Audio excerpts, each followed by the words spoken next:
তৈরি হবে না। যার জন্য কলমা পড়াও ফরজ, মুখস্থ করাও ফরজ, মানে বোঝাটাও ফরজ। আর মানে যেটা বুঝলেন সেই বুঝ অনুপাতে অন্তরের ভিতরে বিশ্বাস রাখাটা ফরজ। এত সুন্দর সাজানো গোছানো একটা ঈদগাহ, এত সুন্দর একটা পরিবেশ, আর এই এতটা জায়গা, মাশাআল্লাহ জাযাকাল্লাহ। এই সুন্দর জায়গাটা বছরে ব্যবহার হয় 3 দিন, দুটো সভা, একটা সভা, দুটো ঈদ, তাই না? ওই দুটো ঈদে হবে 2 দুগুণে 4 রাকাত নামাজ, আর আজকে সভাটা গড়ে 3 দিন। জানাজা কি এখানে হয়? জানাজা মসজিদে হয়। তাহলে এই জায়গাটা কত দাম এখন? কতটা জায়গাটা? প্রায় বিঘে টাকা হবে, একটু কম, 15-20 কাঠা, 15-16 কাঠা, 15-16 কাঠা। এরকম জায়গায় 1 কাঠা জমি মানে এখন 3-4 লাখ টাকা দাম। একদম দারুণ সুন্দর বসবাসের উপযুক্ত জায়গা। তার 16 কাঠাও যদি হয় তাও কম বেশি 50 লাখ টাকা দাম আছে। আর এই যে পাঁচিল টাচিলে ঘেরা আছে, আর এই সুন্দর যে আপনার টালি ফালি বসে কি সুন্দর করা আছে, তাহলে গড় মিলিয়ে বলা যেতে পারে 70 লাখ টাকা এই জায়গাটার দাম আছে।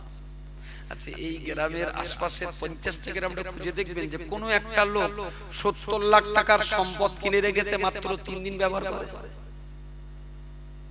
কোন পাবলিক সম্পত্তি একজনের 70 লাখ টাকা দিয়ে বাড়ি বেঁধে বছরে 3 দিন শোয়, 70 লাখ টাকা দিয়ে একটা টিউবওয়েল বসিয়ে বছরে 3 দিন পানি খায়, 70 লাখ টাকা দিয়ে একটা বে করে বছরে 3 দিন বাড়ি রাখে। বলেন বলেন, মানুষ কিন্তু 70 লাখ টাকা যদি খরচা করে তাহলে সেটা বছরে চেষ্টা করে 365 দিন সেখান থেকে মুনাফা তোলার। টাকা যখন খরচা করেছি মুনাফা আমি ওখান থেকে তুলবো। আমি বলছি একটু ভাবনা চিন্তা করুন, এই জায়গাটাকে ইউটিলাইজ করে কাজে লাগিয়ে আরো কত মুনাফা এখান থেকে তোলা যায়।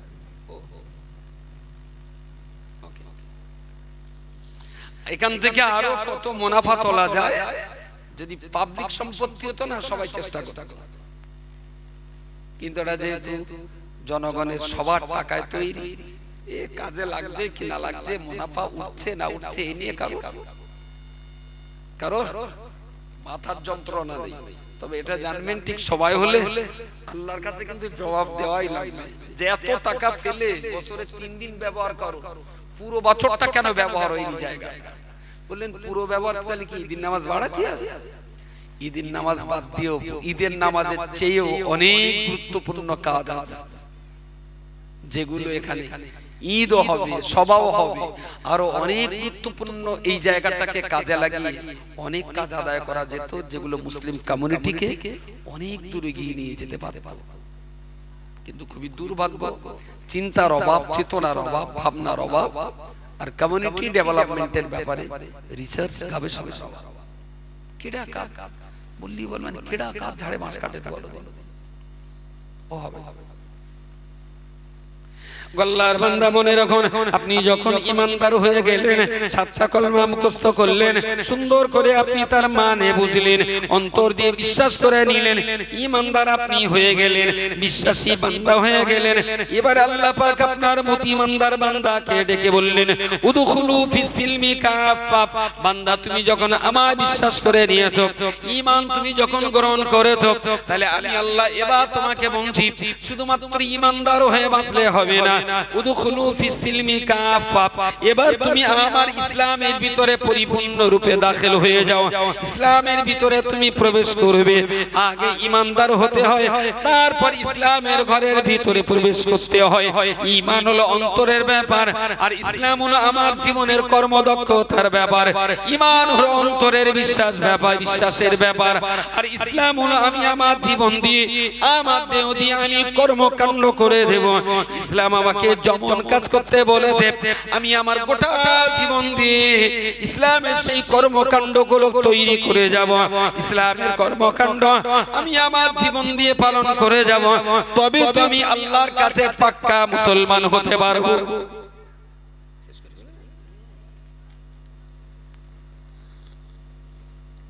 তাহলে মুসলমান হওয়ার আগে ঈমানদার হতে হয়।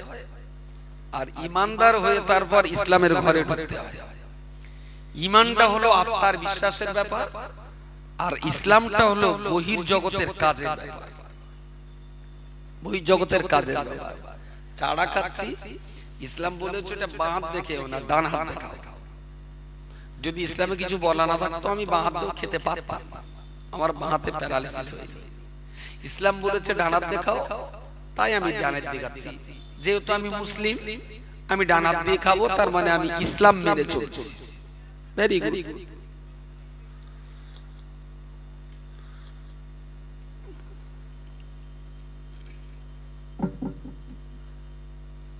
আমি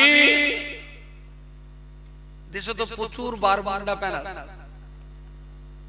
ইচ্ছা করলে তো আমি এই পর্যন্ত বারমুন্ডা প্যান পরে ওয়াজ করতে আসতে পারতাম, কিন্তু ইসলাম আমারে বলেছে তুমি নাভির উপর থেকে আর হাঁটুর নিচে পর্যন্ত ঢেকে রাখো, এটা ফরজ। এই নাভির নিচে আর নাভির উপর আর হাঁটুর নিচে এর ভিতরে কোনো জায়গা যদি খালি হয়ে যায় তাহলে ফরজ তরক।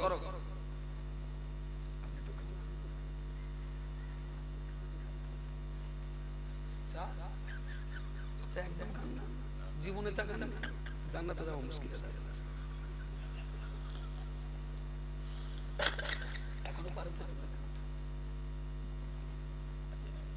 এত সাদামাটা লোক জীবনে চা খায় না, জান্নাতে যদি চা দেয় কি পায়, একটু অভ্যাস করে লাগে। তাহলে ইসলামে আছে তাই হাঁটু থেকে নাভি ঢেকে রেখেছে। ইসলামে আছে তাই শ্বশুরের মেয়েটা বিয়ে করে বাড়ি নিয়ে রেখেছি, তাহলে এতদিন ধর্ষণের কেস খেতে হতো। ইসলামে আছে তাই আমি কিবলা দিকে ফিরে নামাজ পড়ি। ইসলামে আছে তাই পিতা মাতাকে নিজের জান প্রাণ দিয়ে ভালোবাসি, শ্রদ্ধা করি, আদর যত্ন করি, সেবা করি। ইসলামে আছে তাই নিজে প্রতিদিন একটু কোরআন পড়ি, বাচ্চাদেরকে একটু কোরআন পড়াবার চেষ্টা করি। তাহলে আমার গোটা জীবনের কর্মকাণ্ডগুলো যা হবে সবগুলোই আচ্ছা। ইসলামে বিড়ি পাশার দিক থেকে খাতে হয় না মুখের দিক থেকে খাতে হয়? কি নির্দেশ আছে বিড়ি খাবার ব্যাপারে? যে পাশায় মুখ দেখাবো না মুখে মুখ দেখাবো? বিড়ি বিড়ি বিড়ি আচ্ছা, ওই খৈনি কত ডলন দে আর কতবার তালি মেরে গালে দেওয়ার কথা আছে ইসলাম? ডলন করা, তালি করা। হ্যাঁ খৈনি খৈনি। আচ্ছা, তেরঙ্গা পাট দিয়ে কড়া করে খাওয়া সুন্নত, 3টে না 7টা? কথা বলে। তাহলে যে বিষয়গুলোর সাথে ইসলামের কোনো সম্পর্ক নেই সেই বিষয়গুলো মুসলমানদের বাচ্চারা এত প্রিয় হয়ে গেলেন কিভাবে? এর কারণ বা কি, আর নিবারণের দাওয়াইটাই কি? কোনদিন ভাবনা চিন্তা এসেছে মাথায় যে এই বিষয়গুলোর সাথে তো ইসলামের কোনো সম্পর্ক নেই, অত সেই বিষয়গুলো মুসলমানদের ভিতরে এত এলো কিভাবে? কোন চিন্তা? আসলে সস্তায় পেয়েছি তো চিন্তা হচ্ছে ছেলেরা আবার ধসভঙ্গ টঙ্গ না তো। আগের কথা ভুলে জানি তো, সস্তায় পেয়েছি, বিনা চুক্তিতে পেয়েছি, টাকা লাগে, যার জন্য ইসলাম নিয়ে মুসলমানের ভিতরে সন্দেহ আছে, প্রচন্ড সন্দেহ আছে। তা নইলে ইসলামটা মুসলমানদের কাছে কখনো এত খেলনার পাত্র হতে পারত না, কখনোই খেলনার পাত্র হতে পারত না। প্রিয় শ্রোতা মণ্ডলী, আমি খুব দক্ষিণ গোলায় চন্ডী মানে ধরে নিতে পারেন আমি আমার গ্রামে বসে কথা বলছি। বছরে তো 10-20 বার খাদিজায় আসতে হয়, আর কতবার আপনাদের সঙ্গে বছরে সাক্ষাৎ হয় তার ইয়াদটা নেই।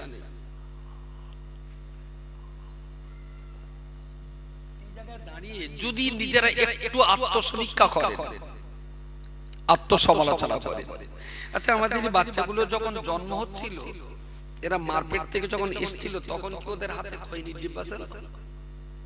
খৈনির ডিব্বা? এই বাচ্চাগুলো কি মারপেট থেকে যখন আসছিল তখন কি শেখর, গুটকা এই সমস্ত কোন প্যাকেট ট্যাকেট নিয়ে এসেছিল? ওরা প্যাকেট ট্যাকেট আনি উঠলো কিভাবে? যত সব খেলাফে শরীয়তের কাজ এরা যদি দাদা হুজুরির মাজার জিয়ারত করতে যায় মনের বুঝ দেওয়া যেত, এরা যদি আল্লামা রুহুল আমিনের কবরের ধারে যে কান্ত মনের বুঝ দেওয়া যেত, এরা যদি কোরআনকে জড়িয়ে ধরত মনের বুঝ দিত। এরা যাচ্ছে শাহ সুফি আলা হযরত ঘোষবাড়ি রহমাতুল্লাহ আলাইহির মাজার জিয়ারত করতে। এরা দাদা হুজুরের কবর চেনে না, ঘোষবাড়ির দরবার শরীফ চেনে। এরা বসিরা হুজুরের কবর চেনে না, এরা ঘোষবাড়ি চেনে। সত্যি সত্যি ঘোষবাড়িতে যা হয় তা কি ইসলামিক কালচারের সঙ্গে মিনিমাম ইসলামিক কালচারের সঙ্গে কি কোনো রিলেটেড সম্পর্ক আছে ইসলামিক কালচারের সঙ্গে? আমি তো ওখান থেকে যতবার আসি আর যাই, আজকে আসলাম একটু ঘাট ঘুরিয়ে দেখলাম, মাশাআল্লাহ জাযাকাল্লাহ, ওখানে বোরকা মুড়ি দেওয়া বৌদিও আছে, বোরকা মুড়ি দেওয়া সেটাও আছে।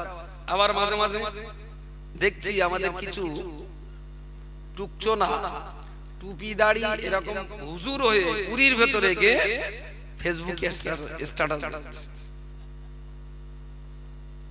বুঝতে পারেন ওইটা কি টুপির মর্যাদা রক্ষার জায়গা? ওখানকার একজন প্রতিবেশী আমাকে বলছেন, হুজুর বাচ্চা কাচ্চাগুলো আর মানুষ করা যাবে না। আমি কেন? তো বলছে ছেলে মানুষ, ছোট ছোট বাচ্চা 1.5 বছর 2 বছর গুড় গুড় করে যাচ্ছে, একটা বোতল হাতে করে বলতে আম্মা তুমি একটুখানি খেয়ে দেখো কিরম নন্তা। তার মানে চুল্লুর মদ খেয়ে ফেলে দিয়েছে, সেই বোতল ওই উড়ো করে ওরা আবার খাচ্ছে। এই যে বাচ্চা মেয়েটা বাচ্চা ছেলেটা, এদের কি দোষ বলেন? ওরা কি কিছু জানে না? বলছে এই আশপাশে যা আছে হুজুর আমাদের বাচ্চা কাচ্চা মানুষ করতে পারবো না, পরিবেশ এত বাজে জায়গায় চলে যাচ্ছে। আর আমরাও যাচ্ছি, আমাদের ছেলেরা মেয়েরা বৌমারাও বলছেন আমার মামা একটু গেছিল তা বোরকা মুড়ি দিয়ে গেল। তার মানে যদি বিসমিল্লাহ বলে জবাই করে দেওয়া হয় ও মুসলমান খেয়ে নেবে, বলবি বিসমিল্লাহ বলে জবাই করে বলে খেয়েছি। খুব দুঃখ এই জায়গাটায়, নিজস্ব জাতির জাতীয় কালচার থাকার পরেও ইসলামের মানদণ্ডে দাঁড়িয়ে যথেষ্ট মর্যাদা থাকার, যথেষ্ট সম্মানের জায়গা থাকার পরেও নির্লজ্জ বেহায়ার মতো ইসলামের সাথে যার কোনো সম্পর্ক নেই সেইগুলোর সাথে আমাদের বিরাট সম্পর্ক। ইসলাম রিলেটেড যে সমস্ত কর্মকাণ্ড তার সাথে খুব বেশি সম্পর্ক আমাদের।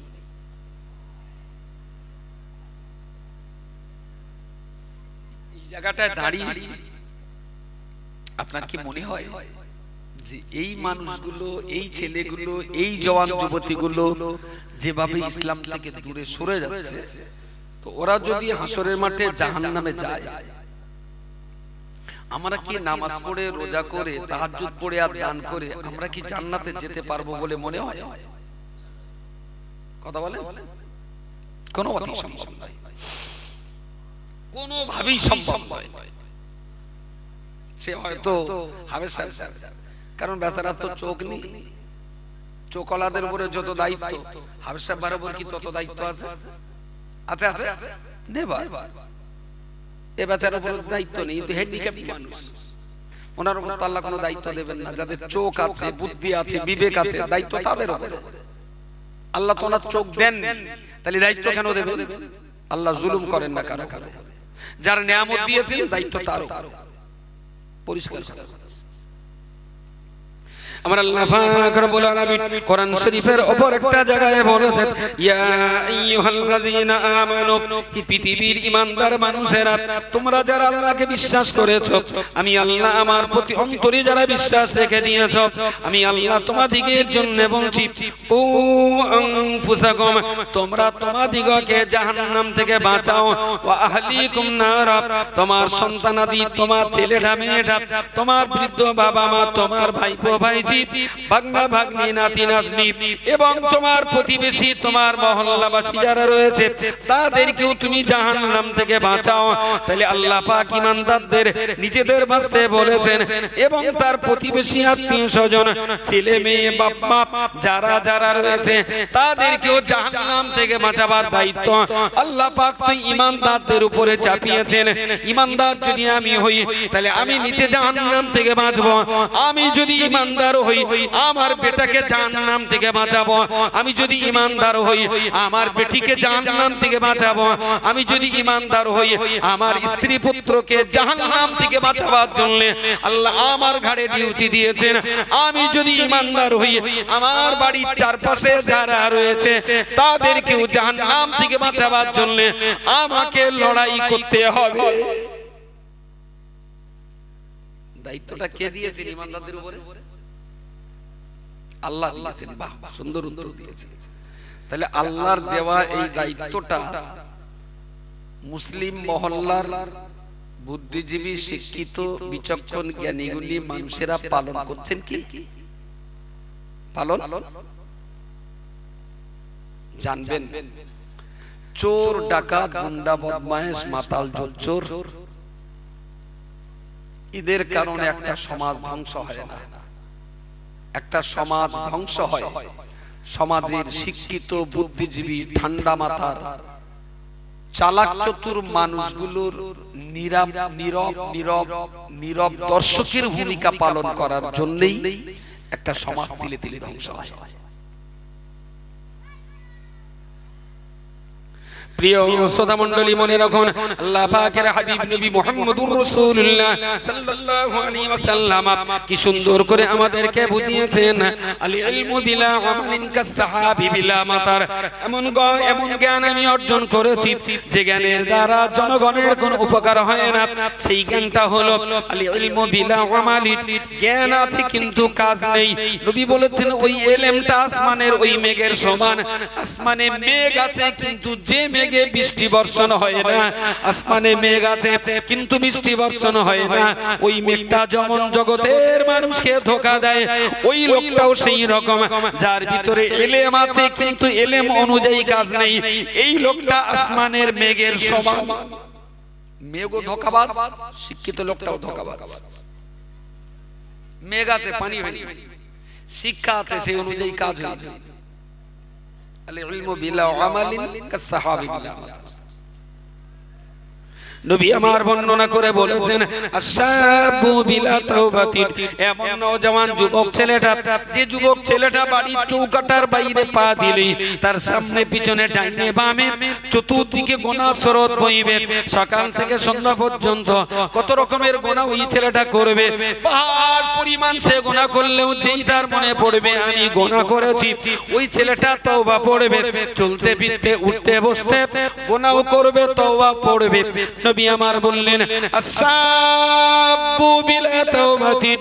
তওবা ছাড়া যুবকটা, ওর দৃষ্টান্তটাই এমন, কাল বাইতি বিলা সাকফিন। সুন্দর সাজানো গোছানো একটা ঘর, কিন্তু ওই ঘরটায় ছাদ নেই।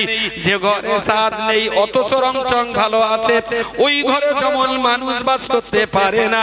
ছেলেটা অত্যন্ত সুন্দর যুবক ছেলেটা, ওর ভিতরে তওবা নেই, তাহলে ছাদবিহীন ঘরে যেমন বাস করতে পারে না, তওবাবিহীন যুবকের ভিতরে ঈমান থাকতে পারে না।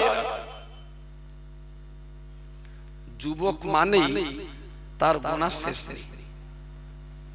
একটা বুড়ো চোখে 550 পাওয়ারের চশমা, ভালো দেখতে পায়, এটোই ব্যায়াম, কোমরে বাত, লাঠি ছাড়া চলতে পারে না। পকেটে 7টা টাকা পড়ে রয়েছে, এক কাপ চার বেশি কিছু খরচ করার নাই। হাতটা তুলে যে একটু হাত, এরকম হাত তুললি এর হাত ঠট কাঁপে। আচ্ছা, এর আর পাপ করার কোন লাইন আছে? যদি মনে করে একটু পাপ করব, কোন লাইন আছে?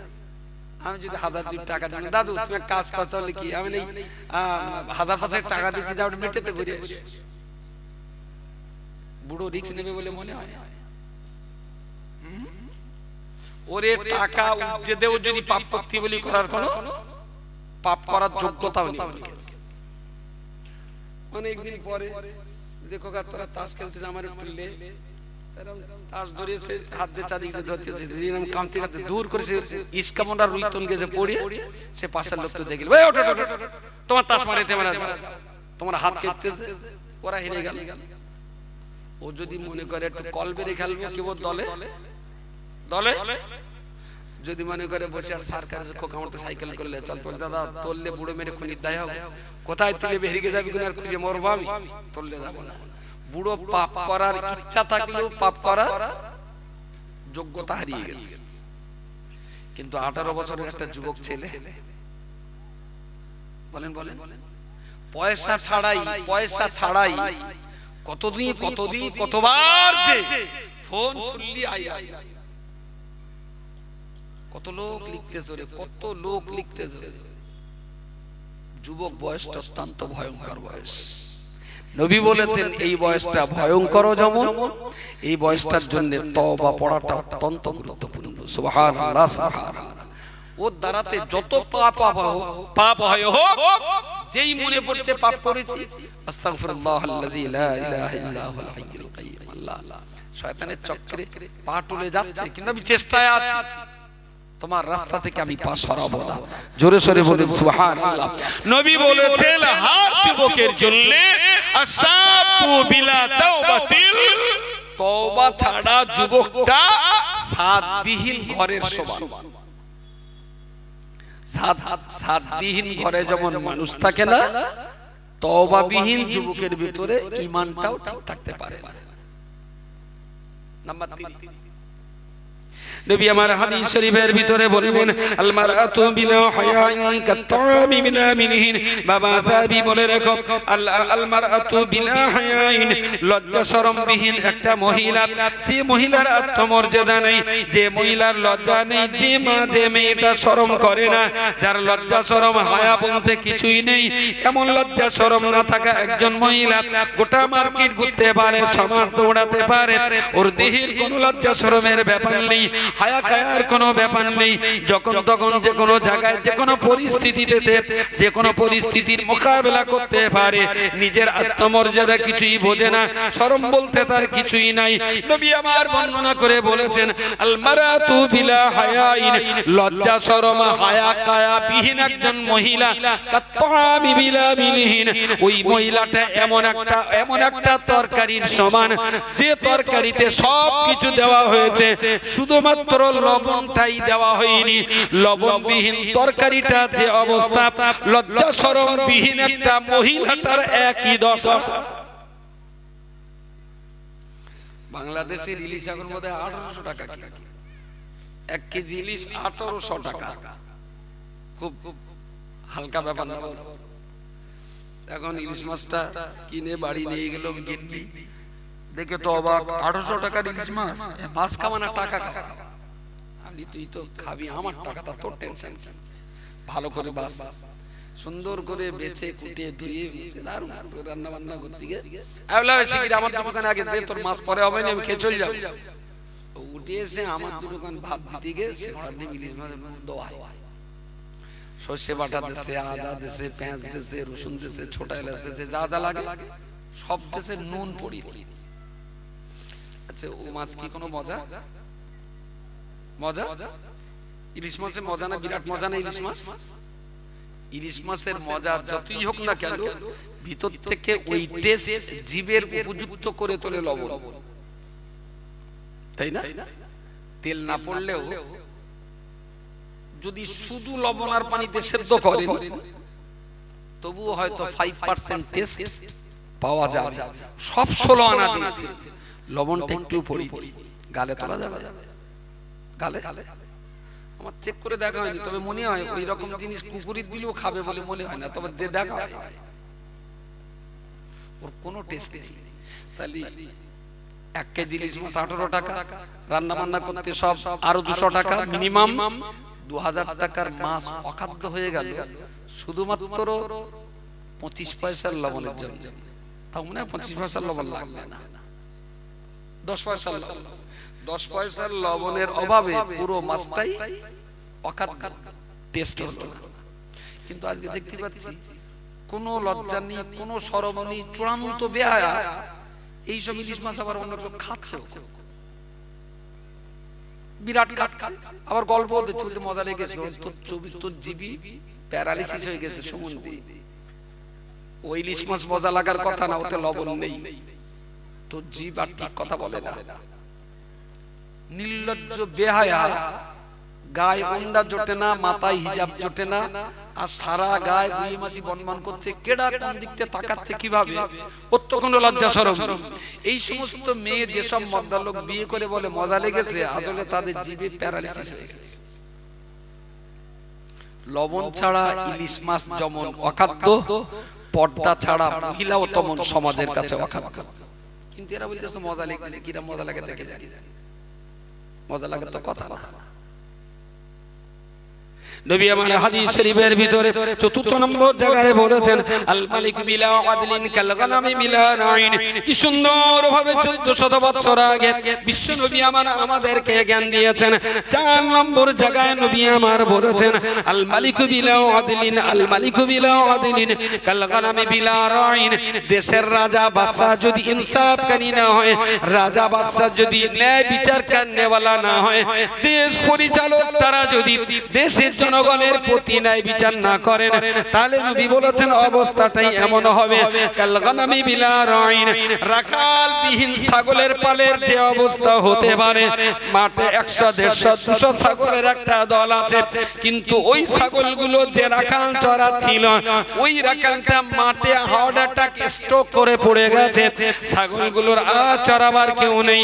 তাহলে রাখাল বিহীন ছাগলগুলো কারো বা ধান খাবে, কারো বা পাট খাবে, কোনটা গাড্ডায় পড়বে, কোনটা বা পাতুয়ায় পড়ে যাবে, কেউ জঙ্গলে বাঘের গালে যাবে, কেউ বা শেয়ালের গালে যাবে।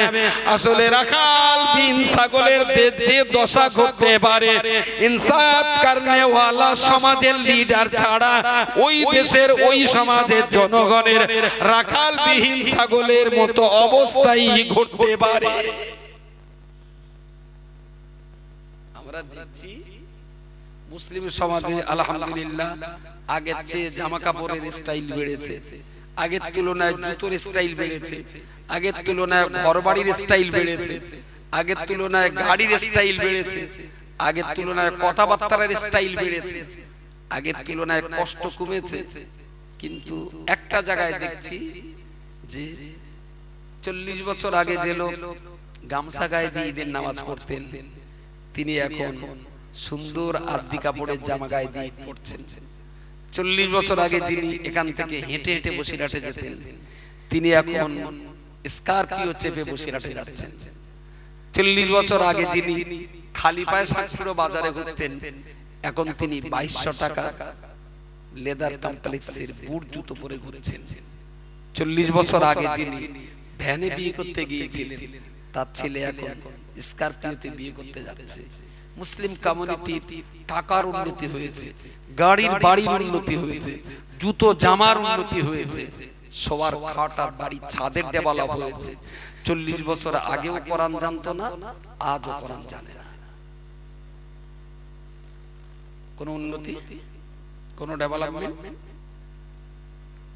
তাহলে মুসলমানদের যা উন্নতি হয়েছে টাকা পয়সায় গাড়িতে বাড়িতে হয়েছে, কিন্তু ইসলাম যে গরিব ছিল, আজও মুসলমানদের কাছে ইসলাম সেই প্রত্যাখ্যাত অবস্থাতেই রয়ে গেছে। ইসলাম মুসলমানদের কাছে মর্যাদা পায়, গুরুত্ব পায়, ওটাই গুরুত্ব পায়। যদি গুরুত্ব পেতেন তাহলে এত খারাপ করুণ দশাটা হওয়ার কথা নয়। মার্কেটে কি পাওয়া যাবে? চপ পাওয়া যাবে, জম্বড়া পাওয়া যাবে, আল্লামা শাহ শরীফ ফুসকা শরীফ পাওয়া যাবে, আরো অনেক কিছু আছে। আচ্ছা, এই বাচ্চাগুলো যদি একবার জানতেন যেখানে বাজারে গেলে চপ পাবো আর ওখানে গেলে কোরআনের একটা আয়াত পাবো, বাজারে গেলে চানা ছোলা পাবো আর ওখানে গেলে পীর ওলিদের একটা কাহিনী শুনতে পাবো, বাজারে গেলে ফুসকা পাওয়া যাবে আর ওখানে গেলে আলহামদুলিল্লাহ কিছু মশলা পাওয়া যাবে। তাহলে নিঘাত বলতেই হবে মুসলমানের বাচ্চাদের কাছে কোরআনের আয়াতের চাইতে চপের গুরুত্ব বেশি। অস্বীকার করার কোনো জায়গা আছে?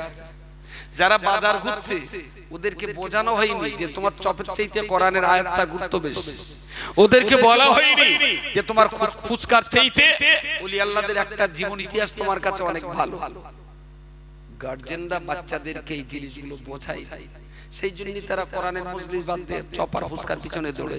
এর জন্য পুরো দোষটা তো বাচ্চাদের দিলে হবে না। দোষটা ওরা তো কাদার পুতুল হয়ে পৃথিবীতে এসেছিলেন। আমি যেভাবে বানিয়ে বানিয়ে তৈরি করেছি বাচ্চাগুলো সেইভাবেই তৈরি হয়েছে। এর জন্য তো বাচ্চাদের দোষ না। আল্লাহ পাক কোরআনের ভিতরে বলেছেন ফিতরাতাল্লাহিল্লাতী ফাতারান নাস আলাইহা লা তাবদীলা লিখালকিল্লাহি। পৃথিবীর মানুষ জাতি ফিতরাতাল্লাহিল্লাতী ফাতারান নাস আলাইহা, আমি আল্লাহ পাক মানব জাতিকে একটা নিজস্ব নির্ধারিত ফিতরাতের উপরে দুনিয়ায় পাঠিয়ে থাকি। আমি আল্লাহ আমার ফিতরাত দিয়ে তাদের দুনিয়াতে পাঠিয়ে থাকি। লা তাবদীলা লিখালকিল্লাহি, আমি আল্লাহ যে ফিতরাত দিয়ে দুনিয়াতে পাঠাচ্ছি পৃথিবীর শেষ মানুষটাও আমার ফিতরাত নিয়েই দুনিয়াতে জন্ম নেবে। ফিতরাত কাকে বলে? নবী আমার হাদিসের ব্যাখ্যা দিয়ে যেতে বললেন কুল্লু মাউলুদিন ইউলাদু আলাল ফিতরাতি।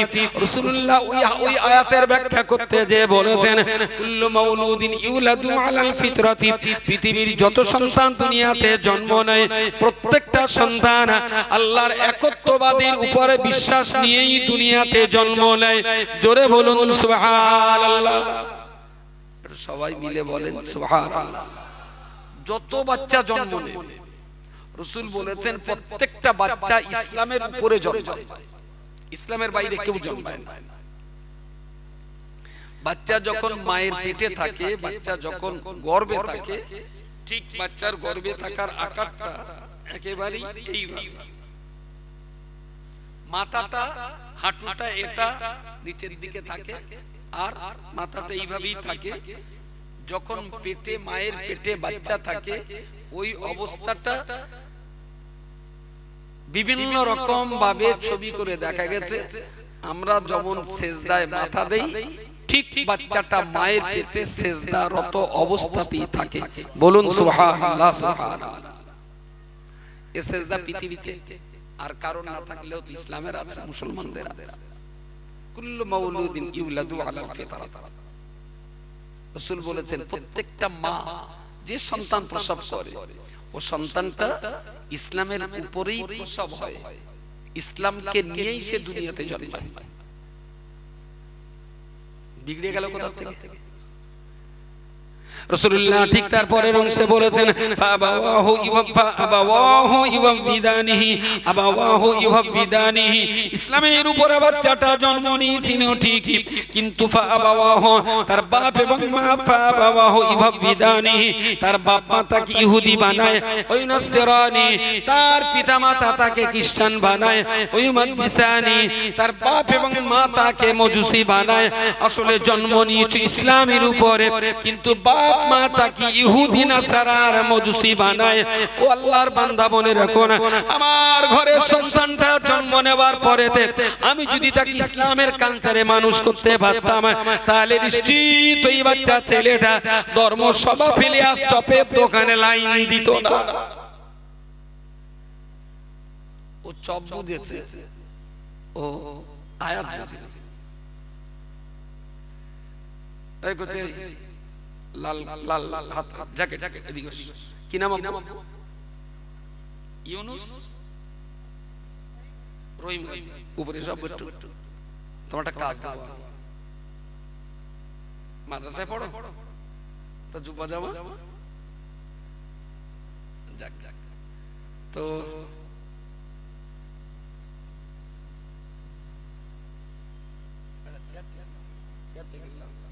করতে হবে না, তুই চেয়ার নেয় আর ওর ভয় লাগতে যদি কোন ক্লাসে পড়ো? কোন স্কুলে? হাই মাদ্রাসা। বেশ, নামাজ কালাম পড়া হচ্ছে। বাহ, থ্যাংক ইউ সো মাচ। কোরআন তেলাওয়াত করুন স্যার। বাহ বাহ। ক্লাস 6 এ পড়ছে, সুন্দর জুব্বা জামা, কোরআনও শিখছে, নামাজও পড়ছে। এর বয়স অনুপাতে 12 থেকে 13 বয়স হবে। তো এর খাবার মতন চপচপ বাজারে ছিল না? হ্যাঁ, একই জমজম পানি চপ খায়, এও তো এখানকার পানি চপ খায়। সেরাম চপ তো মার্কেটে তৈরি হচ্ছে, যায়নি কেন?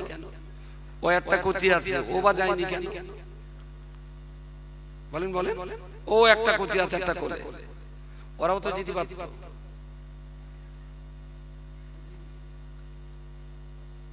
এই দুটো ধরো দিন, এক হাতে দুটো এক,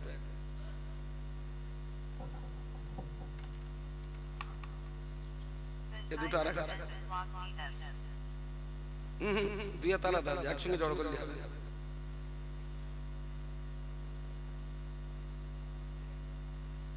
এরকম ধরো সামনে, সবাই দেখবে। ওই সঙ্গে যদি এইটা নিতে হলে এটাও নিতে 46,000 টাকা, পানির দাম তো 20 টাকা। ধরো কোনো লাইন নেই, বিকজ 20 টাকার পানি ধরেছে কিন্তু 46 টাকার মোবাইল ধরতে পারছে না। কারণ বলেন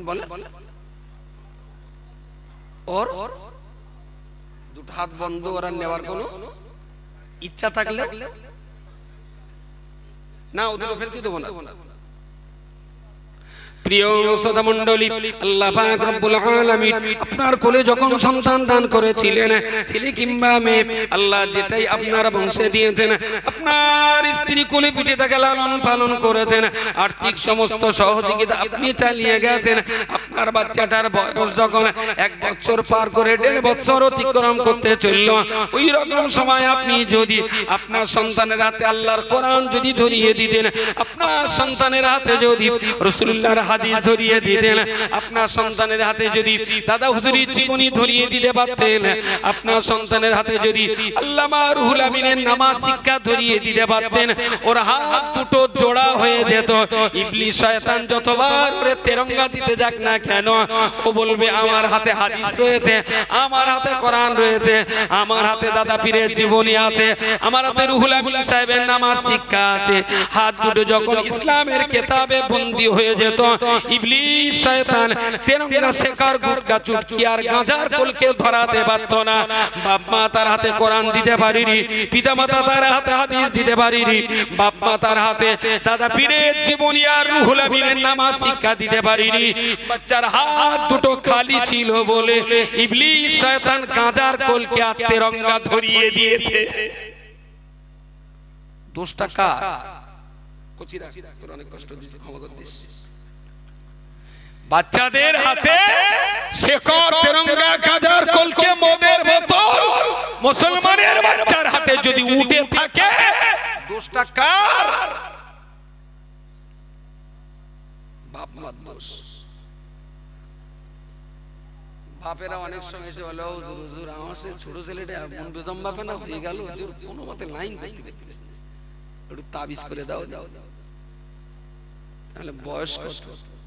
তাহলে যে 18 বছর টছর হবে, সে যে কি পরিমাণ চুটকি খাচ্ছে, তেরঙ্গা খাচ্ছে। বললাম চাচা ছেলের বয়স তো 18, 22 বছর আগে তোমার ভিডিও ক্যাসেট তুমি কি জিনিস ছেলে একটু দেখলে আগে সেই মতন তো দোয়া কালাম পড়তে হবে। তুমি যখন পুকুরি গাড়ি ফেলে বিছিলে মাল কষা মেরে না, গামছা পরে, আন্ডারপ্যান্ট পরে না, জন্মদিনের পোশাক পরে পুকুরি লেবেলে, আমার একটু সেই দিনের ভিডিওটা দিতে হবে। তুমি কোন ভাবে ওর জন্ম দিয়েছো, তাহলে সেই রকম তুমি আমার পড়তে হবে, তাহলে তোমার তাবিজ করতে হবে। উনি শালা বোতলে ঢেলে রাখতে পড়া মোবিল, আর আমি সুমন্ত্র বলে ফু দেব, মধু হয়ে যাবে। শালা আমি কি পিসি সরকার নাকি? তুই বোতলে রেখেছিস পড়া মোবিল, আর আমার ফুট চোটে মোবিল মধু হবে? তুই কি আমার পিসি সরকার পেয়েছিস?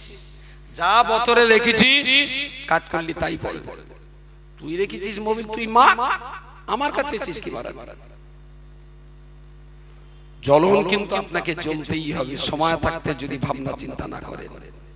গোটা সমাজ ধ্বংসের পিছনে, গোটা সমাজ সর্বনাশের পিছনে সবচেয়ে বেশি অপরাধী হলো সমাজের কিছু ঠান্ডা মাথার বুদ্ধিজীবী মানুষ, যারা সমাজের কোনো দায়িত্ব নেয়নি। আর সেকেন্ড স্টেজের যারা অপরাধী, তারা হলো বাবা মা। গ্রামের মুসল্লি কম, ও হুজুর হুজুর একটু অস করো দিন, গ্রামে যেন মুসল্লি বাড়ে। ও হুজুর হুজুর আঙ্গা গ্রামে সব ঘোষ বাড়ি যাচ্ছে, একটু বলো দিন যেন ওখানে না যায়। ও হুজুর আঙ্গা গ্রামের ছেলে বিলে না বিরাট বাজে লাইনে যাচ্ছে, মদ টদ খাচ্ছে, একটু অস করে দিন। আরে বেনামাজি কম তার জন্য মৌলভী সাহেব, নামাজ পড়ে না তার জন্য মৌলভী সাহেব, চুল্লু খাচ্ছে তার জন্য মৌলভী সাহেব। তাহলে তোর কি কথা শুধু মানুষ তৈরির দায়িত্বতে ছেড়ে দিয়েছে যে তুই তৈরি করে দে, কুকুরের মতন ছেড়ে দে, বাচ্চা কাচ্চা কম নিয়ে গেল তোর দেখতে হবে না। আমার কথা বলা যায় না। আমাদের গ্রামে লালু আছে একটা, তার এবারে প্রোডাকশন হওয়ার কথা 49টার মতো, বিভিন্ন জায়গায় বাংলাদেশে তার যেখান যা কপিদান আছে সব চালা। এই ইঞ্জিন ভ্যানে তলায় যাচ্ছে, ও কারুর স্পোকের ভেতরে যাচ্ছে, আর টাকার হাড়িতে মাথা ধরে দেশে বাড়ি কেউ কেউ কেউ করতেছে, আর একটা সে ছাদের উপর থেকে কেডা তাড়া দিতে লাভ মেরে ঠ্যাং ভেঙে খোঁড়াচ্ছে। যে ওর বাপ লালু জন্ম দিয়েছে তার কোনো টেনশন আছে? টেনশন? আমরা কি লালু নাকি? আমরা কি লালু যে জন্ম দিয়ে ছেড়ে দিলাম, কে কি করছে আর দেখার দরকার নেই সন্তানের হাতে? শেখর গুটকার গাঁজার কলকে তুমি বাবা, তোমার কোনো দায়িত্ব নেই, তোমার কোনো দায়িত্ব নেই। একটা ছেলে আইবুড়ো ছেলে রাত্রিবেলা 11টার আগে বাড়ি ঢোকে না, ওর বাপ 8টা 9টায় খেয়ে ঘুমিয়ে পড়তেছে, ছেলে বাড়ি হচ্ছে রাত 11টায়। এই কোথায় ছিলি, এত দেরি হলো কেন? কোনো কৈফিয়ত নেই। আমি গ্রামের নাম বলবো না, আবার মারাটারে যদি একটা ছেলে বলছে, আরেকজন ডাক্তার আমাকে ডেকে বলছে হুজুর এই ছেলেটা একদম জায়গায় দাঁড়িয়ে 17টা ক্যাম্পাস ট্যাবলেট খাবে তারপরে ঘুমাবে না। যে ক্যাম্পাস ট্যাবলেট সুস্থ শরীরে একটা খেলে প্রায় 14 ঘন্টা 13 ঘন্টার আগে ঘুম ভাঙে না, সেই ক্যাম্পাস ট্যাবলেট 17টা খেয়েও ওর ঘুম লাগছে না। তার মানে নেশা করে করে দেহ এত টেম্পটেড হয়েছে, ওর দেহে কিউট হিসাবে যদি এখন কামড়ায় হবে, সম্ভবত সাপের বিষ ওর দেহে রিঅ্যাকশন নাও হতে পারে, এত পরিমাণ নেশা করেছে। সেটাও মুসলমানের বাড়িতে। কোথায় আছি আমি? থানার ওসি কোন এক কারণে গেছি, আলোচনা হচ্ছে, চা পানি খাওয়া হচ্ছে, তো একটা টাইম ওসি বললো মাদিন সাহেব অজনসিয়াত তো খুব করেন, রাস্তাঘাটে যাই আপনাদের গলা কানে আসে, কখনো সময় থাকলে দাঁড়িয়েও শুনি। তা আমি তো আপনাদের এই ইসলাম অত বুঝি না, হিন্দু ভদ্রলোক, উনি ওনার ভাষায় যেমন বলেছেন, আমি তো কোরআন টোরান পড়তে টড়তে পারি না। তা প্রায় শুনি আপনারা সবাই নামাজের কথা বলেন। তা আমার মনে হয় কি মাদিন সাহেব, নামাজ টামাজ একটু কম পড়ে তো পড়ুক, একটু চেষ্টা করেন মদ গাঁজা চুলটা দেন একটু কম খায়। মেরে মেরে আর পারি না, কত মার পুলিশ। তখন মনে হলো যে টুপি দাড়ি না থানায় আর আসা যাবে না, এদের জ্বালায় ওই সমস্ত জায়গায় যাই ইজ্জত নিয়ে ঘরে ফেরা যায়। বলছেন নামাজ না পড়ুক, অন্তত সামাজিকতার জীবনে একটু মদ গাঁজাটা যাতে কম খায় সেই রকম কথাটা একটু বলুন মাদিন সাহেব। সমাজের অবস্থা খুব খারাপ জায়গায়।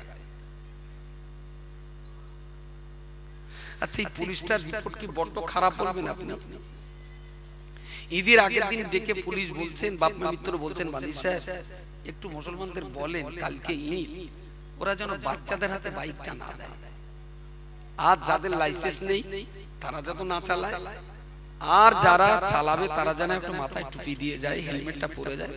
মাদিন সাহেব ঈদ মানে বিরাট আনন্দ, আমরাও বুঝি, তবে একটা জিনিস কি, একটা বাচ্চার দুর্ঘটনা হলো মানে তার পরিবারের, তার ভাই, তার পরিবারের চাচা, চাচতো ভাই, তার খালাম্মা, তার মামু, তার ফুম্মা, তার বেটিমা, একটা পরিবার যদি একটা বাচ্চা দুর্ঘটনায় পড়ে, ঈদের দিনে অন্তত 30টা পরিবারের শোকের ছায়া নেমে আসে। কালকে আপনাদের ঈদটা ভালো কাটুক, কোথাও যেন কোনো দুর্ঘটনা না ঘটে, একটু বলুন। আমি ঈদগায় বলছি, একটা লোক বলতে জোর বাপের মোটরসাইকেল ও চালাবে, তা নেই আর এত মাথা গরম করার কি আছে? এসব জিনিস দু পায়ে হাঁটে না, 4 হাত পায়ে হাঁটে। মনে হয় না যে দু পায়ে হাঁটে, আমরা দুটো পা দেখি, আসলে সব জন্তু 4 হাত পায়ে হাঁটে। ওদের ভাত খাওয়া উচিত না, খোলার জামনা খাওয়া উচিত ওদের। এই কঠিন পরিস্থিতির মাঝেও আমি খুব বিনয়ের সঙ্গে বলছি, আল্লাহ যখন ঈমানদারদেরকে দায়িত্ব দিয়ে বলেছে কু আনফুসাকুম, ঈমানদার তুমি নিজে বাঁচো, ওয়া আহলিকুম নার, তোমার সন্তানাদি, তোমার ভাইপো ভাইজি, তোমার ভাগনা ভাগ্নি, তোমার নাতি নাতনি, পোতা পুতনি, তোমার বাড়ির চারপাশে যারা লাগাম ছাড়া জীবন যাপন করছে তাদেরকেও তুমি জাহান্নাম থেকে বাঁচাও। আমি নামাজ পড়ছি, রোজা করছি, সত্য কথা বলছি, হজ করছি, যাকাত দিচ্ছি, দান সাদকা করছি, কিন্তু আমার ছেলে বেনামাজি, আমার মেয়েটা পর্দাহীনা, আমার এক ভাগ্নি সে চুল্লু খাচ্ছে, আমার এক ভাগনা সে বিভিন্ন ধরনের নেশাকর পদার্থ ব্যবহার করছে, উনি আমার মাথার যন্ত্রণায়, আমি আমার জান্নাত নিয়ে ব্যস্ত। জানবেন পিছনের এই লোকগুলো কোনো মতেই আপনাকে জান্নাতে যেতে দেবে না। লিখে রাখেন, আপনার নামাজ, আপনার টুপি, আপনার দাড়ি, আপনার হজ, আপনার জিকির, আপনার ফিকির, কোনো কিছুই আপনাকে জান্নাতের চৌকাঠা দেখতে দেবে না, দেবে না, দেবে না। ছেলে মেয়ে, ভাইপো ভাইজি, ভাগনা ভাগ্নি, আপনার প্রতিবেশী চারিদিক থেকে টেনে ধরে বলবে তুমি একা জান্নাতে গেলে হবে না, আমরা বেনামাজি ছিলাম, তুমি কেন আমাদেরকে বলো? আমি চুল্লু খেয়েছিলাম, ছেলে মানুষ, তুমি বাবা দুটো জুতোর বাড়ি মারলে আমি হয়তো সেদিন ভালো হয়ে যেতাম, আমাকে শাসন না করে তুমি যাবে জান্নাতে আর আমি জাহান্নামে পড়বো। এই ছেলে আপনাকে টেনে ধরবে, মেয়ে আপনাকে টেনে ধরবে। আমি বিপর্দায় দুনিয়াতে চলতাম, বাবা তুমি যদি চুলির মুঠো ধরে দুটো জুতো আমার গালে মারতে, আমি আর বিপর্দায় ঘুরতে পারতাম না, আমি হয়তো ভালো হয়ে যেতাম। তুমি আমাকে শাসন করোনি, যার জন্য আমি জাহান্নামে হচ্ছি। আমি জাহান্নামে যাব, তুমি জান্নাতে মজা মারবে, ওইটা হবে না। পিছন দিক থেকে টেনে ধরে নামাজ, রোজা, হজ, যাকাত, জিকির, ফিকির, তালিম, তারবিয়া, কোনো কিছুই আপনি জান্নাতের চৌকাঠা দেখতে পারবেন না যতক্ষণ পর্যন্ত সন্তানাদি, ভাইপো ভাইজি, ভাগনা ভাগ্নি, আপনার বাড়ির চারপাশের মানুষদেরকেও আপনি জান্নাতের জন্য যোগ্য করে না তুলবেন। এটা আপনার ডিউটি। এবার ভেবে দেখুন কি করবেন। হয় ওদের জন্য আপনি লড়াইটা করুন যে তোদেরও ভালো হতে হবে, না হলে আপনি নামাজ কালাম ছেড়ে যান, ফায়দা কিছু পাবেন না। লিখে রাখুন। আমি তো রামায়ণ মহাভারত খুলে কথা বলছি না, আমি তো কোরআন খুলে কথা বলছি। কু আনফুসাকুম ওয়া আহলিকুম নার, নিজে বাঁচতে হবে, অপরকে বাঁচাতে হবে। ইব্রাহিম আমাদের বোধহয় পরে দাওয়াত আছে, ওই এসে গেছে মাশাআল্লাহ, একটু বলতে আমারটা, আরে আমার পুঁজি কম, ধর্মতলা দোকান দিলে একটু ভয় লাগে, বুঝো না? তো আমাদের পরবর্তী বক্তা মাওলানা নাজিবউদ্দিন সাহেব আলহামদুলিল্লাহ উনি এসে গেছে, উনি বক্তব্য রাখবেন এখন। আর মজলিসের যা অবস্থা আমি দেখতে পাচ্ছি, কপাল খুলবেন আজকে রজব আলী, কারণ রজব আলীর টাইম। আর আমাদের শেষ বক্তা আল্লামা শাহ সুফি তাবারুক শাহ রহমাতুল্লাহ আলাইহি, ওই বলুন তাবারুক শাহ রহমাতুল্লাহ আলাইহি, রজব আলী একটু লাইন পাবেন আজকে, আল্লাহ ওর হায়াত দারাজ করুক। সে রয়েছে বনগাঁয়, প্রায় নামার টাইম হয়ে গেছে, এবার ওখান থেকে এখানে এসে ধরবে। ততক্ষণে আমাদের নাজিমউদ্দিন সাহেব বক্তব্য রাখবেন। যিনি নাজিমউদ্দিন সাহেবের খেদমতে আছেন তাকে বলছি মাওলানাকে স্টেজে নিয়ে আসুন। আমি প্রায় শেষে যে কথাটা বলতে বলতে এত দূর পর্যন্ত, যে বিশ্বাস করুন ভাই, এইরকম 1.5 ঘন্টার জলসা আমি কেন বলুন না তো মাথা খাওয়াবো, শুধু এখানে এসে মনসুর আহ্লাদের একটা কাহিনী ধরব। মনসুর আহ্লাদ সুন্দর করে বানিয়ে বানিয়ে বানিয়ে বানিয়ে কাহিনীটা বলবো, আর চলে যাওয়ার সময় বলবো ভাই সময়ের অভাবে পুরোটা বলতে পারলাম না, আল্লাহ যদি বাঁচায় সামনে বছর এসে আবার বাকিটা। পাবলিক বলতো মাতিন এত সুন্দর রস করিস না, কাহিনীটা শোনার মতন কচির মা, বুঝবেন? বাঙালি হলে ভিটামিন প্রিয়। আমি যে এতক্ষণ ধরে অ্যান্টিভাইরাস মেরেছি, খুব একটা যেন খুব একটা কানে ঢোকার জায়গা, তারপরেও বলছি আমার এই 1.5 ঘন্টার চিৎকারের পরে যদি আল্লাহর একটা বান্দা যদি আমার কথার গুরুত্ব দেয়, আমার এই কষ্টের রোজের দাম আদায় হয়ে যাবে। কারণ প্রিয় নবী মুহাম্মদুর রাসূলুল্লাহ সাল্লাল্লাহু আলাইহি ওয়াসাল্লাম তিনি যদি একা ইসলাম মেনে চলে যেতেন তাহলে ইসলাম আমাদের কাছ পর্যন্ত কখনোই পৌঁছাতো না। প্রতিবেশী, আত্মীয়স্বজন, ওয়ানজির আশিরাতাকাল আকরাবিন, তাদের কাছে ইসলামের দাওয়াত দিয়েছেন, তায়েফে দাওয়াত দিয়েছেন, মার খেয়েছেন, রক্ত ঝরেছে। এরপরেও রাসূলুল্লাহ বলেছেন, আল্লাহ আযাবে গজবে ওদেরকে ধ্বংস করে দেবেন না। ওরা আমার দাওয়াত ওরা গ্রহণ করেনি, আমি ওদের জাহান্নাম থেকে বাঁচাতে চেয়েছিলাম, ওরা উল্টে আমাকে রক্তাক্ত করেছে। এরপরেও আল্লাহ আমি আপনার কাছে ফরিয়াদ করছি, আপনি ওদেরকে ধ্বংস করে দেবেন না। ওরা বেঁচে থাকুক, ওরা সুস্থ থাকুক। ওদেরকে যদি জাহান্নাম থেকে আমি বাঁচাতে নাও পারি, একদিন ওদের পরিবারের সন্তান সন্ততিরা এই ইসলামের কলমা পড়ে তারা জাহান্নাম থেকে বেঁচে যাবে। বলুন সকলে সুবহানাল্লাহ। রাসূল যদি মানুষকে জাহান্নাম থেকে বাঁচাবার জন্য মক্কা থেকে যদি তায়েফে যেতে পারে, আপনি পাশের বাড়িটায় যেতে পারবেন না? আপনি হযরত মুহাম্মদের উম্মত। গ্রামের রাস্তার ধারে 12 বছরের বাচ্চা ছেলেটা খৈনি দিয়ে ডলবে, গ্রামের মানুষের মুখে রাস শব্দটা নেই। আমি মারামারি করতে নাও বলতে পারি, আমি গলা ধাক্কা নাও বা দিতে বলতে পারি, আমি তার ছোট মোটা গাল কিস্তি নাও বা করতে বলতে পারি, মিষ্টি ভাষায় তো বলতে পারি, কচি তুই বাচ্চা মানুষ এই বয়সে খৈনি খাচ্ছিস, ইস তোর কি খৈনি খাওয়াটা মানায়? আপনি একবার বলবেন, আমি একবার বলবো, উনি একবার বলবেন। ওই খৈনি ডলতে ডলতে যদি 5টা 7টা 10টা লোকে যদি বারণ করে, ইজা তাকাররারাল কালাম আলা সামিঈ তাকাররারা ফিল কলবি, যে কথাটা মানুষের কানে বারবার দেওয়া হয়, সেই কানের সেই কথাটা তার অন্তরকে প্রভাবিত করে। পরের বেলা ওই ছেলেটা যদি খৈনি খায়ও বা জনসমক্ষে খাবে না। আমার কথা পাওয়া যায়, ওরও তো একটা পার্স আছে, ওরও একটু লজ্জা লাগে।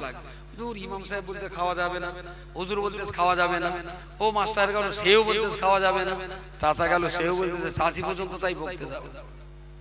সবাই যদি ঠোঁট খোলেন সমাজ নিয়ে, সবাই যদি কথা বলেন, আমি মারতে বলছি না, আমি গাল দিতে বলছি না, আমি হটকারিতা করতে বলছি না, মিষ্টি ভাষায় তো বলতে পারি যে খোকা তোর মতন 16 বছরের বাচ্চা তুই প্রতিদিন নাকি 5টা করতে রঙা খাস, তুই নাকি 4-5টা করে শেকর খাস, তোর ভবিষ্যৎটা কি? আর খাস না শোনা, যে কদিন বাঁচিস একটু ভালোভাবে বাঁচ। আচ্ছা এই কথা বললে কেউ গালি দেবে নাকি জমাবো? কথা বলে শুধু একটা ধান্দাই হয়ে গেছে, কেড়া কাজ ঝাড়ে মাস কাটে, কেড়া কাজ ঝাড়ে মাস কাটে। আচ্ছা আল্লাহ না করুন শাকচুরো গ্রামের কারোর ঘরে যদি আগুন লাগে, তার কি দায়িত্ব আছে যে গ্রামের সবার বাড়ি গিয়ে বলবে আসসালামু আলাইকুম? ওয়ালাইকুম আসসালাম, হুজুর আমি একটু আপনার বাড়িতে এসেছিলাম, কি খবর বাবা? বলে হুজুর আমার সুন্দর করে একটা বাড়ি বাঁধা ছিল, জমিটা রেকর্ড আমার, পর্চা আমার, দলিল আমার, বহুত কষ্ট করে ঘরটা বেঁধেছিলাম, হুজুর জানি না কিছু কি হয়েছে, আমার বাড়িতে আগুন লেগে গেছে, আপনাকে একটু পানি দেওয়ার জন্য ডাকছি। যার বাড়ি আগুন লেগেছে সে কি বাড়ি বাড়ি দাও দিতে বেড়াবে? আগুনের সংবাদ কানে আসা মাত্রই সবাই কিন্তু বালতি, জগ, মগ, গ্লাস, যে যা পারবে সবাই মিলে আগুনটা লেবাবার চেষ্টা করে। বাড়িওয়ালাকে কারোর ডাকতে হয়, বরং অন্য লোককে চিৎকার চেঁচামেচি করে আরো লোক জমা করে, এই একটুখানি পানির গাড়িতে ফোন কর, এই তুই একটুখানি পুলিশকে ফোন কর, যেন মার্কেটটা একটু আবার ক্লিয়ার করে রেখে দেয়, গাড়ি যেন না আটকায়, এই তোদের বাড়ি কলসি রয়েছে, বালতি রয়েছে, লেয় না ভাই, সবাই মিলে একটু দেই পানি। যে বাড়িটাই আগুন লেগেছে খুব বেশি আমি ধরে নিলাম 50 লাখ টাকা পড়বে, খুব বেশি। বাড়িতে আগুন লাগলে আমরা সবাই মিলে নিভতে যাই, কেউ কারুর ডাকে না রে ভাই, সবাই নিজের দায়িত্বে যায়। একটা মুসলমান ঘরের বাচ্চা যদি নেশাখোর তৈরি হয়, চোর, ডাকাত, গুন্ডা, বদমাশ তৈরি হয়, 50 লাখ টাকার বাড়িতে আগুন লাগলে সবাই তো পানি ঢেলে নেভাতে যায়, এই বাচ্চাটার দাম তো 50 কোটির থেকেই তো অনেক বেশি। আমার হিসেব কি বড্ড ভুল হচ্ছে? এই মুসলমানদের সমাজে যখন মানবতার কপালে আগুন লাগে, মনুষ্যত্বের কপালে যখন আগুন লাগে, মানবতা যখন দাউ দাউ করে জ্বলে, কোন মুসলমান কেন সেই আগুনে পানি ঢেলতে যাবে? আরে ওখানে তো 50 লাখ টাকার একটা বাড়ি পড়েছে, টাকা দিয়ে আবার বাড়ি তৈরি করা যাবে। একটা ছেলে যদি গুন্ডা ডাকাত বদমাশ হয় গোটা কমিউনিটির ইজ্জত নষ্ট করে দেবে। আমার কাছে 50 লাখ টাকার একটা বাড়ির চেয়েও আমার ঘরের একটা সন্তান 50 কোটি টাকার চেয়েও দাম।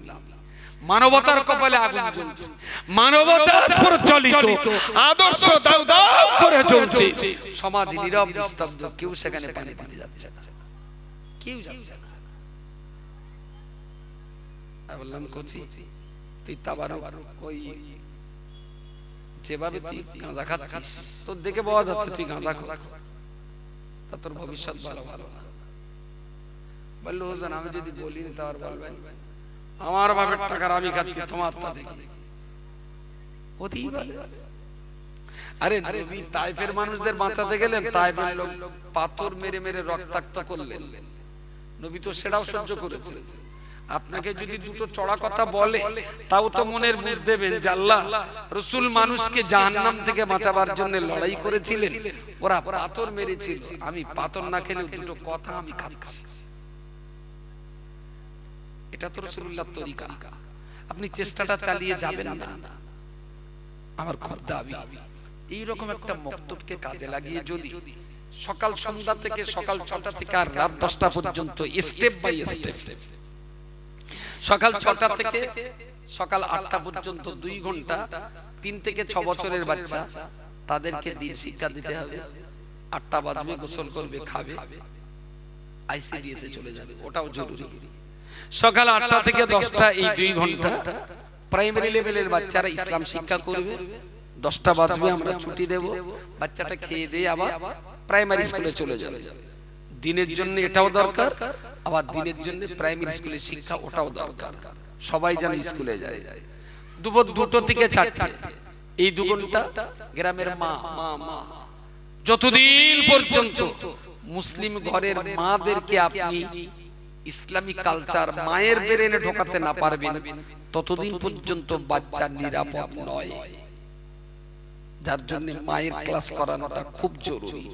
আমরা দুপুর 2টো থেকে 4টে পর্যন্ত মায়েদের ক্লাস করাই, বিকেল 4টে থেকে 6টা এই 2 ঘন্টা হাই স্কুলের ছেলে মেয়ে যাদের বয়স 11 থেকে 18 বছর, ক্লাস 5 থেকে উচ্চ মাধ্যমিক যারা পড়ে, হাই স্কুল থেকে ফিরে এসে আমাদের এই মসজিদে, আমাদের ঈদগাহে, আমাদের মাদ্রাসায় ও আধ ঘন্টা 40 মিনিট ইসলাম চর্চা করবে। মাগরিব থেকে এসা গ্রামের 50 বছরের উপরের বৃদ্ধ মানুষ তারা মসজিদে বসে, মাদ্রাসায় বসে, ঈদগাহে বসে একটু ইসলাম চর্চা করবেন। এসার পর থেকে রাত 10টা আমাদের 6 নম্বর ক্লাস, যুবক ছেলেপিলে যাদের বয়স 18-র উপরে 50-এর নিচে, তারা এসার পর থেকে রাত 10টা পর্যন্ত তারা ইসলামী জ্ঞান চর্চা করবে। একটা সমাজে যদি সুন্দরভাবে যদি এই সিস্টেমটা চালু করে পড়ানো যায়, প্রতিদিন যদি একটু একটু করে তাদেরকে বোঝানো যায়, আমি এখনো বিশ্বাস করি মানুষ জাহান্নাম থেকে বাঁচতে চায়, কিন্তু মুসলিম কমিউনিটি অন্যকে বাঁচাবার জন্য চেষ্টা নেই, কোনো প্ল্যান নেই, কোনো পরিকল্পনা নেই। মুসলমানদের টাকার অভাব বললে মিথ্যা বলা হবে, টাকার অভাব নেই। কাজের জন্য যে পরিমাণ টাকা লাগে তার পর্যাপ্ত পরিমাণ টাকা আল্লাহ মুসলমানদের হাতে দিয়েছেন, টাকার অভাব নেই। অভাব হলো সুন্দর একটা পরিকল্পনা, অভাব হলো ভালো হবার বা ভালো করবার একটা সদিচ্ছা, অভাব হলো একটা ভালো প্ল্যান পরিকল্পনা। যদি আমরা সুন্দর প্ল্যান পরিকল্পনা মাফিক একেবারে ভিতর থেকে, কলবের ভিতর থেকে যদি ইচ্ছা পোষণ করি, হ্যাঁ আমি ভালো হব, আমার মহল্লাটাকে আমি ভালো করার চেষ্টা করব, ইনশাআল্লাহ এইভাবে 3 বছর কাজ করবেন, তারপরের বছরে ওখানে বাজার বসবে, সেদিনও বাজার বসবে। কিন্তু আমি চ্যালেঞ্জ করে বলতে পারি 3 বছর এইটা চালানোর পর ইনশাআল্লাহ যারা কোরআনের আয়াত বুঝবে তারা জুম্বড়ার জন্য সময় না দিয়ে কোরআনের আয়াত শোনার জন্য এখানে বসেই সময় দেবে। 3 বছর পরে এই ঈদগার ময়দানে গ্রামের ছেলে বাচ্চাদের জায়গা পাওয়া যাবে না, এটা আমি বিশ্বাস করি। আসলে বাচ্চারা অন্ধকারে আছে, তাদের ভালো মন্দের রাস্তা পার্থক্য বুঝিয়ে দেওয়া হয়নি, তাদের বোঝানো হয়নি কোরআনের গুরুত্ব কতটা, তাদের শেখানো হয়নি ইসলামের মানদণ্ড কোন জায়গায়, তাদের বোঝানো হয়নি তোমার চলার পথটা কতটা খারাপ, তাই তারা সর্বনাশ হচ্ছে। আমি ত্রুটি বিচ্যুতির জন্য ক্ষমা চেয়ে নিচ্ছি। আমার এই 50 বছর বয়স, আমার সমসাময়িক বা তার চেয়ে বয়স্ক যারা আছে বা আমার ছোট যারা আছে সবাইকে বিষয়টা নিয়ে সমাজের এই করুণ দুর্দশা আমি ভাবার জন্য অনুরোধ করছি। আল্লাহ যেন আমাদের সবাইকে, আমি একা জান্নাতে যেতে রাজি, আমি আমার পরিবারে, আমার প্রতিবেশী, আমার চারপাশের, আমার মহব্বত করে যারা, আমি তাদের সবাইকে নিয়ে জান্নাতে যেতে রাজি। আমি একা যেতে রাজি না, কারণ একা একা যাওয়া যাবে না, পেছন দিক থেকে টেনে যাবে। সেজন্য যারা যারা টানার লোক আছে তাদের যদি আমি টেনে যদি জান্নাতের পথটা দেখাই, তাহলে ওরাও বেঁচে গেল আর আমারও টানার শত্রু কমে গেল। হযরত এসেছেন আমাদের নাজিমউদ্দিন সাহেব, তার বক্তব্য শুনতে হবে। পয়লা দোসরা তেসরা ফাল্গুন জামিয়ার ইসের সওয়াব, সবাই একটু যাবেন। আর 11-12 আমাদের জেবুন্নেসা রাজাপুর একটা মেয়েদের মাদ্রাসা আছে, জেবুন্নেসা বালিকা মাদ্রাসা, 11-12 ফাল্গুন সেখানকার সভা। তার জন্য আপনাদেরকে দাওয়াত করছি, আল্লাহর রাস্তায় যাবেন। আর আমরা এবার একটা মেয়েদের মাদ্রাসা নতুন একটা সিস্টেমে চালু করবে এবার, হাই স্কুলের মেয়েদের জন্য। এটা অনলি ফর হাই স্কুলের মেয়ে। হাই স্কুল থেকে যারা মাধ্যমিক পরীক্ষা দিচ্ছে, হাই স্কুল থেকে যারা মাধ্যমিক পরীক্ষা দিচ্ছে, এবারে হাই স্কুল থেকে মাধ্যমিক পরীক্ষা দেওয়া 45টা মেয়েকে আমরা মাদ্রাসায় ভর্তি দেব। এখানে শুধু 11 ক্লাস আর 12 ক্লাস পড়ানো হবে। আমার স্বার্থ হলো এইটা, 52 লক্ষ টাকা খরচ করেছি মাদ্রাসাটার জন্য, জনগণ দিয়েছে 52 লাখ টাকা, 71 টাকা না। আমার টার্গেট 40টা বাচ্চা এবারে 11 ক্লাসে ভর্তি নেব, 12 ক্লাসেও কিছু বাচ্চা নেব। এই 40টা বাচ্চাকে আমি 2 বছর কোরআন, হাদিস, ফিকহ, আখলাক, তাসাউফ, সরকারি যে বইগুলো আছে সেগুলো তো পড়াবই। যেহেতু বাচ্চা আমার কাছে থাকবে, হোস্টেলে থাকবে, সেহেতু তার অনেক সময় বাঁচবে। অবসর টাইমে 5টা কিতাব 2 বছর ধরে আমরা ওদেরকে পড়াবো। তাতে জামিয়ায় বা খাদিজায় যে সমস্ত কিতাব পড়ে মাওলানা হয়, আমরা তার 4 ভাগের 1 ভাগ কিতাব 2 বছরে পড়িয়ে দিতে পারবো। এরা মাওলানা মুফতি হাফেজ কারি হবে না, তবে এই মেয়েগুলো নিজে ওর পরিবার আর ওর মহল্লাটাকে ইসলামের উপরে রাখতে পারে, সেরকম ইসলামের প্রাথমিক জ্ঞানটা আমরা বাচ্চাকে দিতে পারবো। এটা হলো আমার প্রথম স্বার্থ। আমার দ্বিতীয় আরেকটা স্বার্থ আছে, এই বাচ্চাগুলোকে উচ্চ মাধ্যমিক পাস করার পর কাউকে আমরা জার্নালিজম করব, ওর মাথায় হিজাব থাকবে, 5 ওয়াক্ত নামাজ পড়বে, সকাল সন্ধ্যা কোরআন তেলাওয়াত করবে, ভিতরে ঈমান থাকবে, হিজাব পরে কেউ কোর্টের উকিল তৈরি হোক, কেউ জার্নালিজমের কোর্স কমপ্লিট করে একজন জার্নালিস্ট তৈরি হোক, কেউ বা হসপিটালের নার্স হোক, কেউ বা ডাক্তার হোক, কেউ বা আইপিএস ডব্লিউবিসিএস অফিসার তৈরি হোক।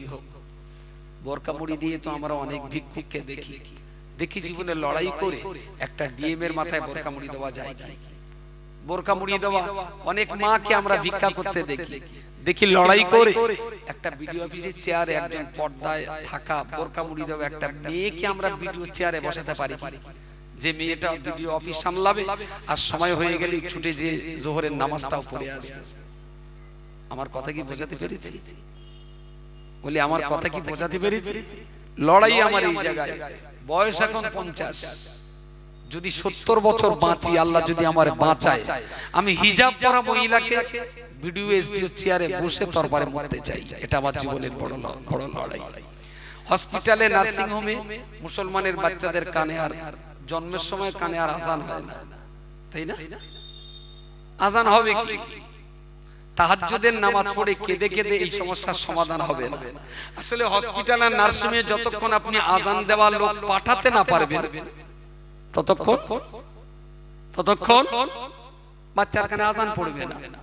আপনি 10টা নার্স তৈরি করে যারা কোরআন জানবে, যারা নামাজ পড়বে, যারা ইমানদার হবে, যাদের মাথায় হিজাব থাকবে, এরকম 10টা মেয়ে নার্সিংয়ে পাঠিয়ে দেন। ওদের নার্সিংয়ে যখন বাচ্চা ডেলিভারি হবে, আলহামদুলিল্লাহ ওরা আজান দিয়ে দেবে। তার জন্য আলাদা কোনো পয়সাও দিতে হবে না। আজান বন্ধ হয়েছে বাচ্চার কানে, এ সমস্যা আল্লাহর কাছে কেঁদে সমাধান হবে না। এ সমস্যা সমাধান করতে গেলে জায়গা মতো আজান দেওয়ার লোক তৈরি করে পাঠাতে হবে। এবছরই মাধ্যমিক পরীক্ষা দেবে যারা, এই বাচ্চাই আমি 40টা নেব। যদি কারোর বাচ্চা থেকে থাকে এদের ফর্ম ফিলআপ চলছে, আমি অ্যাডভান্স ফর্ম ছেড়েছি online board of Islamic education সাইটে আমাদের ফর্ম ফিলআপ চলছে। মাধ্যমিক পরীক্ষা হয়ে যাবে 27শে ফেব্রুয়ারি, আমাদের অ্যাডমিশন টেস্ট হবে, মার্চ মাসের 2 তারিখে রেজাল্ট আউট হবে। মাধ্যমিকের রেজাল্ট আউট হওয়ার আগেই আমরা ক্লাস চালু করব। আমার তো আর সরকারি টাকা চালাতে হবে না, আমার জনগণের টাকা চালাতে হবে। সুতরাং মাধ্যমিকের পরপরই আমরা ওদের 11 এর ক্লাস চালু করে দেব। তারপরে 1-1.5 মাস 2 মাস পরে যখন মাধ্যমিক রেজাল্ট হবে তো হবে। আমরা তো পরীক্ষা করি যে ফেল করলে কি উপায় হবে, সে কলদড়ি আমরা ঠিক করি, তবে তাকে ভর্তি দেব। 40টা বাচ্চা নেব। যদি কোনো গার্জিয়ানের ইচ্ছা হয় ফর্মটা ফিলআপ করবেন। ত্রুটি বিচ্যুতির জন্য ক্ষমা চেয়ে নিচ্ছি। আর শাকচুড়ো দক্ষিণ বাগুন্ডি তো আপনাদের কাছে আমার একটা দাবি আছে, কারণ ওই মাদ্রাসাটার জন্য আমি এখনো কারোর কাছে পয়সা চাই। খাদিজার জন্য কিন্তু আমি দুয়ারে দুয়ারে গেছি, জামিয়ার জন্যও দুয়ারে দুয়ারে গেছি। প্রথম টাইমে না কোচি যখন ফিডার খায় তখন ধরে ধরে হাত ধরে ধরে সারা গ্রামে গ্রামে ঘুরতে হয়েছে। তারপর কোচি এখন নিজে দৌড়চ্ছে তো আমার দৌড়িতে হয়। এখন এটা এখন কোচি বিবি আসিয়া বালিকা মাদ্রাসা খোলাপাতার পাশে জোড়া সপ্তাহে তৈরি হয়েছে। আপনাদের এলাকায় আমি এখনো এই মাদ্রাসার জন্য 2 টাকাও নিতে পারি, কেউ দেইনি আমার। আর আমি বলি ইব্রাহিম এক চক্কর ভুলে আই দিলি 1-2 টাকা করতেন, হ্যাঁ বেশি দিতে হবে না, টাকা আমার আছে কিছু, এখনো লাখ 4 টাকা আমি দেনদার আছি, আর লাখ 2 টাকা লাগবে মাসখানি ভিতরে খরচ করতে হবে। এখান থেকে ইচ্ছা করলে আমি 20-50 হাজার ঝেড়ে নিতে পারি। তা সে আজকে আর সময় নেই আমার, একটুখানি ঘুরে গেছে, ঘুরে আসো, 2-1 টাকা 5 টাকা করে দেন। আমার মাদ্রাসার আপনি একটা পার্টনার হন 1 টাকা দিয়ে, তাহলে অন্তত একটু মনে থাকবে যেন ওখানে আমার 1 টাকা আছে। সবাই দেবেন, কেউ যেন ফাঁকি দেবেন না, আমার 1 কোটি টাকা দিতে হবে, 1-2 টাকা দেন আর একটু দোয়া করবেন। আল্লাহ আপনাদের ভালো রাখুন, সুস্থ থাকুন, আমার জন্য দোয়া করুন। আসসালামু আলাইকুম ওয়া রাহমাতুল্লাহি ওয়া বারাকাতুহু। আলহামদুলিল্লাহ, আন্তরিক ধন্যবাদ। আরো দোয়া রাখি আল্লাহ যেন ইসলামিক চেতনা